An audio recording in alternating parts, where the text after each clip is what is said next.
Hello दोस्तों, कैसे हो आप सभी। आई होप आप सभी बहुत अच्छे होंगे।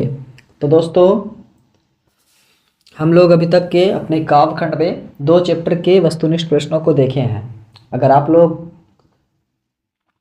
उन 2 चैप्टर को नहीं पढ़े हो, उनके वस्तुनिष्ठ प्रश्नों को नहीं देखे हो, तो जाए हमारे प्लेलिस्ट में और वहाँ से जा कर के उसे एक बार देख ले। ठीक है, सारे सवाल को देख ले, क्योंकि हम लोगों ने उन सभी वीवीआई सवाल्स को रखे हैं जो हमारे एग्ज़ाम के पॉइंट ऑफ व्यू से बहुत ही इम्पोर्टेंट है और जो हमारे पिछले एग्ज़ाम्स में पूछे जा चुके हैं, है ना। प्रीवियस ईयर क्वेश्चंस में जो आए हुए हैं उन सबको भी लिया हूँ, और जो हमारे आने वाले एग्ज़ाम हैं उनमें जो पूछा जाएगा वो भी बताया हूँ। ठीक है, और आज हम लोग स्टार्ट करेंगे अपने तीसरे चैप्टर को। इस चैप्टर का नाम है अति सुधो स्नेह को मार्ग है। ठीक है, इस चैप्टर के जो भी इम्पोर्टेंट सवाल होंगे वो हम आप लोग को बता देंगे। और आप लोगों को एक चीज़ हमेशा याद रखना होता है ना, कि लेखक से संबंधित जो भी सवाल आएंगे वो क्या होते हैं, वीवीआई होते हैं, एग्ज़ाम में वो पूछे जाते हैं, है ना। अब ऐसा नहीं है कि जो मैं वीवीआई क्यों वो पूछे जाएंगे ही, ठीक है, लेकिन 100% में 99% जो है चांसेस होते हैं कि वो सवाल पूछे जाएंगे। हो सकते हैं कुछ सवाल नहीं आए, लेकिन आप लोगों का जो पैटर्न है एग्ज़ाम का बाबू, वो डबल क्वेश्चन मिलता है ना। 50 सॉल्व करना है, 100 मिलता है, तो ये पक्का है कि सवाल जो है रिपीट होंगे। ठीक है, तो चलिए कोई बात नहीं, एग्ज़ाम की प्रिपरेशन हम लोग अगर अच्छा से करेंगे तो एग्ज़ाम में मार्क्स भी हम लोग को आएगा, है ना। और मैं अपने एक्सपीरियंस से बताता हूँ कि मेरे गेस किए हुए क्वेश्चन जो हैं वो एग्ज़ाम में 100% लड़े हैं। मैंने मेरे द्वारा जो टेस्ट लिया गया है बच्चों को, ऑफलाइन के बच्चों को, मैंने जिन बच्चों को 400 प्लस मार्क्स दिए थे, 450 प्लस मार्क्स दिए थे, उनके मार्क्स एकदम उसी के आसपास आया है ना। मैं एक बच्चे को 448 मार्क्स दिया था, उसका तो था 451 52 मार्क्स आया था। ठीक है, तो मेरे गेसिंग किए हुए क्वेश्चन और मेरे द्वारा एनालाइज किए हुए टेस्ट, लिए गए टेस्ट क्रैश कोर्स से ऑफलाइन के बच्चों को जब फ़ायदा हुआ है तो आप लोगों को भी फ़ायदा होगा, है ना। तो चलिए थोड़ी सी भरोसा कीजिए और हमारे साथ चलिए। ठीक है, आपके हिंदी में अच्छे मार्क्स आएंगे, और जो आपके आने वाले, आपके बाद जो आएंगे बच्चे, उन लोगों को भी, अभी तो फ़िलहाल हिंदी का ही अरेंज किया हूँ, आने वाले टाइम में साइंस, सोशल साइंस, मैथ्स, ठीक है, संस्कृत, इंग्लिश, सब की पढ़ाई होगी। ठीक है, तो चलिए कोई बात नहीं, ज़्यादा बात हम लोग करेंगे नहीं और बढ़ेंगे अपने चैप्टर की तरफ और जानेंगे आज आने वाले उन सभी सवालों को। ठीक है, तो चलिए बढ़ते हैं अपने पहले सवाल की तरफ। और पहला सवाल क्या है, देखिए। पहला सवाल है, अति सुधो स्नेह को मार्ग है के रचयिता कौन है। मतलब इस चैप्टर के रचयिता कौन है, इस चैप्टर को किसने लिखा है। ठीक है, रसखान ने, प्रेमघन ने, मंझन ने या घनानंद ने, बताएं। तो बाबू इस चैप्टर को लिखा घनानंद ने। किसने लिखा, घनानंद ने। ठीक है, आइए दूसरा सवाल, घनानंद किस काल के कवि हैं। भक्ति काल के, वीर गाथा काल के, छायावाद युग के या रीति युग के, बताइए। तो दो का आंसर क्या होगा, तो दो का आंसर होगा बाबू डी, रीति युग के। ठीक है, घनानंद किसके द्वारा मारे गए थे, शिष्य के, राजा के, दूसरे कवि के या नादिर शाह के सैनिकों के द्वारा, बताइए। तो 3 का आंसर क्या है बाबू, 3 का आंसर है डी, नादिर शाह के सैनिकों के द्वारा ये घनानंद मारे गए थे। ठीक है, घनानंद किस बादशाह के यहाँ मीर मुंशी के काम करते थे। घनानंद जो है वो किसके यहाँ मीर मुंशी के काम करते थे, अकबर के, औरंगज़ेब के, बाबर के, मोहम्मद शाह रंगीले के, किसके यहाँ। तो 4 का आंसर है बाबू डी, मोहम्मद शाह रंगीले के यहाँ। ठीक है, 5वां का आंसर देखिए क्या है, घनानंद किस नर्तकी को प्यार करते थे, रश्मि बाई को, रसूलन बाई को, सृजन को या सुजान को। तो इसका आंसर भी है डी, किसको, सुजान को ये बहुत ज़्यादा प्रेम करते थे। ठीक है, छठा सवाल क्या है ये देखते हैं।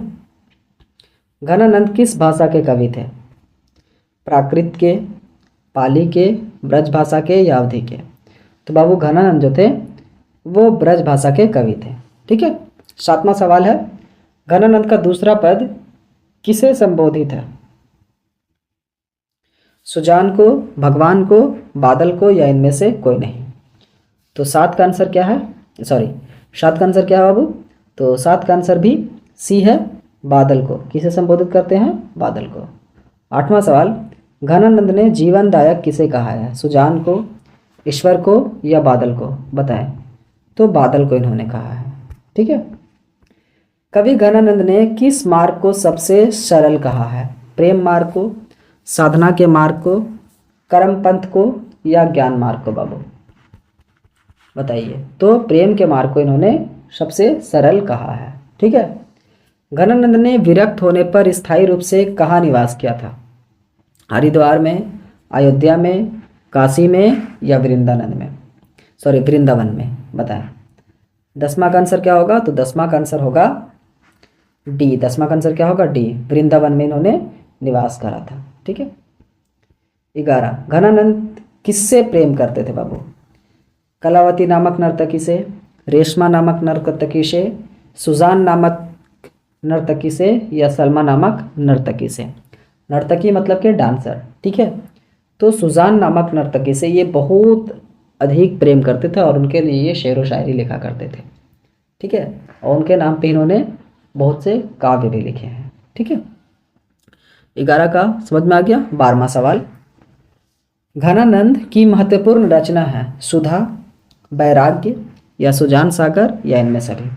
तो बोल रहा है महत्वपूर्ण सागर। ये सभी तो है, लेकिन इनमें जो महत्वपूर्ण है बाबू वो है सुजान सागर। क्या है? सुजान सागर। ठीक है। घनानंद की कीर्ति का आधार क्या है? बताएं। सुजान हित, घनानंद, कवित्व, ए और बी दोनों, या इनमें से कोई नहीं? तो 13 का आंसर सी है बाबू, सुजान हित और घन आनंद कवित्व। ठीक है। ए और बी दोनों मतलब। ठीक है। यानी कि सी का ऑप्शन सही है। आइए 14 का सवाल देखते हैं। घनानंद के अनुसार प्रेम का मार्ग कैसा है? सीधा और सरल है, कठिन और जटिल है, सीधा और सुखदायी है, कठिन और दुखदायी है? क्या है बाबू? तो सीधा और सरल मार्ग है प्रेम का मार्ग। ठीक है। कौन प्रेम कर सकते हैं? यही बाबू बीबीआई सवाल है। ठीक है। छली और कपटी, निश्चल और निष्कपटी, सी में है, ए और बी दोनों, इनमें से कोई नहीं? तो बाबू निश्चल और निष्कपटी है वही प्रेम कर सकते हैं। ठीक है। जो छल वगैरह करते हैं, कपटी लोग हैं, उन लोग प्रेम नहीं कर सकते। ठीक है। घनानंद का जन्म कब हुआ था बाबू? ये बीबीआई सवाल है, थोड़ा ध्यान देंगे। 1689 में, 1690 में, 1680 में, या 1679 में? 16 का आंसर बताइए। तो बाबू 16 का आंसर होगा ए। 16 का आंसर क्या होगा? ए, 1689 में।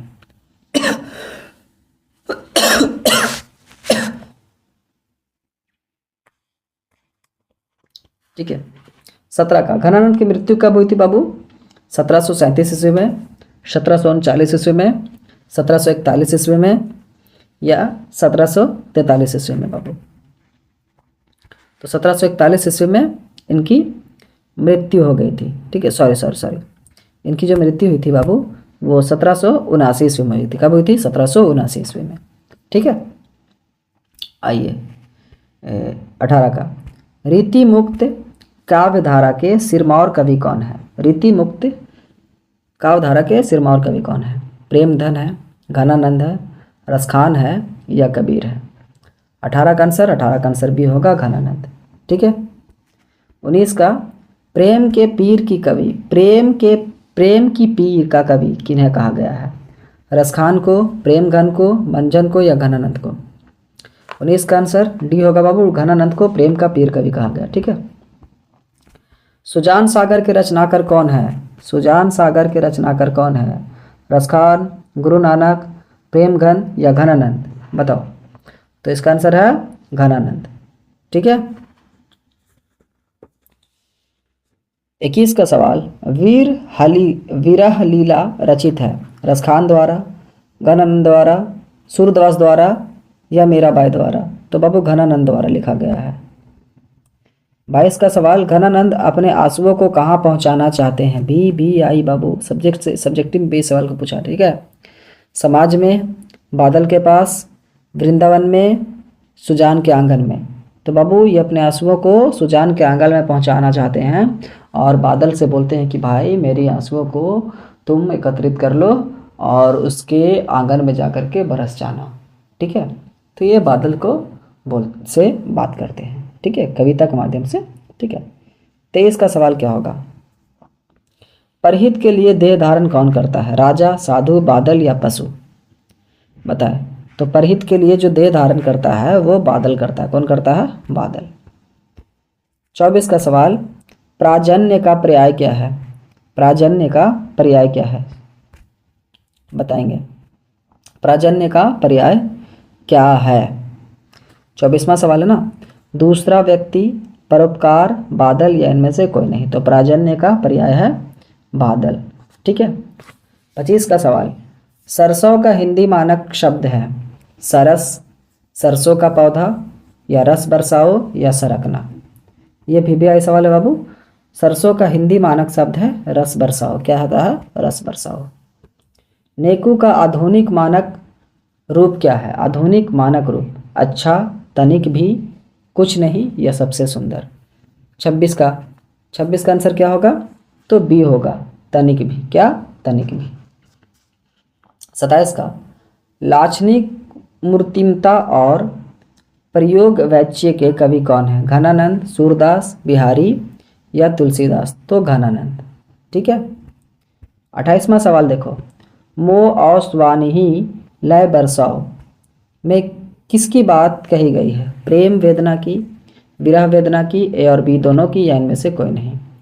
28 का आंसर, तो 28 का आंसर बाबू बी होगा, विरह वेदना की, ठीक है। 29वां सवाल, निस्वार्थ भाव से निश्चल होकर अपने को समर्पित कर देता है, किसका कथन है? सुजान का, घनानंद का, मोहम्मद शाह का, या इनमें से कोई नहीं। तो घनानंद का। किसका? घनानंद का। 30वां सवाल और आखिरी सवाल इस चैप्टर का बाबू, घनानंद जीवनदायक हो, कछ मेरिए पीर हैं परसों में, किस कवि का नाम आया है? प्रेम घन का, घनानंद का, धनयाम का, या बिहारी लाल का?